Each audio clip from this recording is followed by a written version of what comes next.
Homologous organ বলা হয় এমন অঙ্গগুলিকে যেগুলির অরিজিন একই কিন্তু ফাংশন আলাদা, যেমন স্তন্যপায়ী প্রাণীদের ফোর লিম্ব।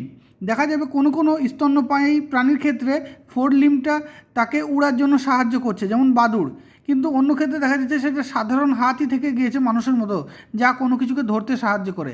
তাহলে ফাংশন আলাদা কিন্তু অরিজিন এক, তাহলে এগুলোকে বলা হবে হোমোলোগাস অর্গান। অ্যানালোগাস অর্গান মানে অরিজিন আলাদা কিন্তু ফাংশন এক, যেমন পাখির ডানা তাকে উঠতে সাহায্য করে, আবার বাটারফ্লাই বা প্রজাপতির ডানাও তাকে উঠতে সাহায্য করে। দুটোই ডানা, কাজ এক, কিন্তু এদের অরিজিন আলাদা। কোনো একটি স্থানে যদি একাধিক প্রজাতির জীব থাকে এবং তারা বিভিন্ন বিভিন্ন জায়গায় চলে যায়, তাহলে এক একটা প্রজাতি যে জায়গায় যাবে সেই হিসেবে সে নিজের মধ্যে অভিযোজন আনবে। এর ফলে দেখা যাচ্ছে যে প্রতিটা প্রজাতি যারা এক এক জায়গায় গিয়েছে সেই হিসেবে নিজের মধ্যে অভিযোজন এনেছে।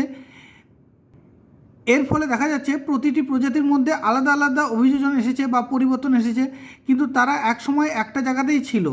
তো এই ঘটনাটাকে বলা হয় অ্যাডাপটিভ রেডিয়েশন।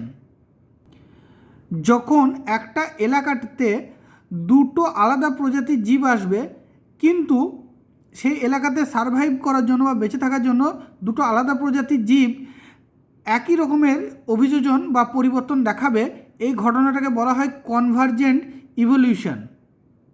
যেমন প্লাসেন্টাল ম্যামালস আর অস্ট্রেলিয়ান মার্সুপিয়ালস, এরা আলাদা অরিজিন হলেও একই জায়গায় এসে একই রকমের অভিযোজন দেখিয়েছে, ফলে তাদের মধ্যে একই রকমের কিছু বৈশিষ্ট্য সৃষ্টি হয়েছে।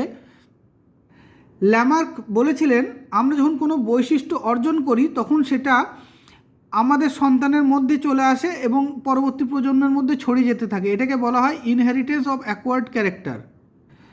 ডারউইন আর হুগো ডেভরিসের মধ্যে কিছু মত পার্থক্য ছিল।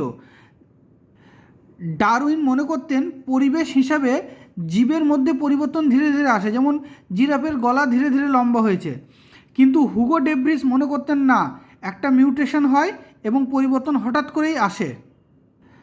ডারউইন মনে করতেন পরিবর্তন একটা নির্দিষ্ট দিকেই হয়, যেমন গলা লম্বা হওয়া দরকার জিরাফের, তার জন্য দেখা যাবে গলাটা তার লম্বার দিকেই যাচ্ছে, মানে একটা নির্দিষ্ট দিকে আছে, পরিবেশ অনুযায়ী একটা নির্দিষ্ট দিকে পরিবর্তন ঘটে। কিন্তু হুগো ডেভরিস মনে করতেন পরিবর্তনের কোনো নির্দিষ্ট দিক নাই, একটা পরিবর্তন চলে আসে এবং সেটা যদি ভাগ্য ভালো হয় তাহলে সেটা পরিবেশের সঙ্গে খাপ খেয়ে যায়, না হলে খাপ খায় না। গলা লম্বা হয়ে গেছে, এবার সেটা কাজে লেগে গেল, তো বেঁচে গেল সেই জীবগুলো, জিরাফগুলো, আর যদি কাজে লাগলো না তাহলে সে ক্ষতিগ্রস্ত হয়ে গেল। হার্ডি উইনবার্গ প্রিন্সিপালের ফর্মুলাটা হচ্ছে পি স্কোয়ার মানে dominant homozygous condition plus Q square মানে recessive homozygous condition plus 2pq মানে হেটেরোজাইগাস কন্ডিশন, এইটার যোগফল সবসময় এক হবে। হার্ডি উইনবার্গ প্রিন্সিপাল চেঞ্জ হতে পারে বা অ্যালিল পপুলেশনের মধ্যে অ্যালিল ফ্রিকোয়েন্সিতে চেঞ্জ আসতে পারে জেনেটিক মিউটেশনের মাধ্যমে, জেনেটিক ড্রিফটের মাধ্যমে, মিউটেশনের মাধ্যমে, এটা জেনেটিক মাইগ্রেশন, কিংবা ন্যাচারাল সিলেকশনের মাধ্যমে বা জেনেটিক রিকম্বিনেশনের মাধ্যমে। যুগকে প্রধানত তিন ভাগে ভাগ করা যায়। প্যালাজোইক মানে সবথেকে পুরনো, এখানে এটাকে চার ভাগে ভাগ করা হয়: পারমিনিয়ান, কার্বনিফেরাস, ডিভোনিয়ান, সিলুরিয়ান। সিলুরিয়ান যুগে মাছ সৃষ্টি হয়েছে, ডিভোনিয়ান যুগে মাছেরা রাজত্ব করেছে, ডিভোনিয়ানে অ্যাম্ফিবিয়ান সৃষ্টি হয়েছে, কার্বনিফেরাসে অ্যাম্ফিবিয়ানরা রাজত্ব করেছে, কার্বনিফেরাসে রেপটাইলসের সৃষ্টি হয়েছে, রেপটাইলসরা রাজত্ব করেছে টাইরাসিকে, আর টাইরাসিকে ম্যামালসরা সৃষ্টি হয়েছে, কিন্তু ম্যামালসরা রাজত্ব করছে বর্তমানে। মেসোজোইককে তিন ভাগে ভাগ করা যায়: ক্রিটেসিয়াস, জুরাসিক, টাইরাসিক। সিনোজোইক বা আধুনিক যুগকেও তিন ভাগে ভাগ করা যায়। প্রথমটা হচ্ছে কোয়াটারনারি আর তার আগেরটা হচ্ছে টারটিয়ারি।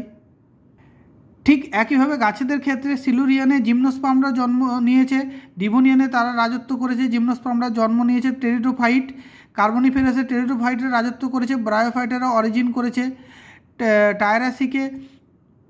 জুরাসিকে অ্যাঞ্জিওস্পার্মরা জন্মগ্রহণ করেছে এবং বর্তমানে অ্যাঞ্জিওস্পার্মরা রাজত্ব করছে।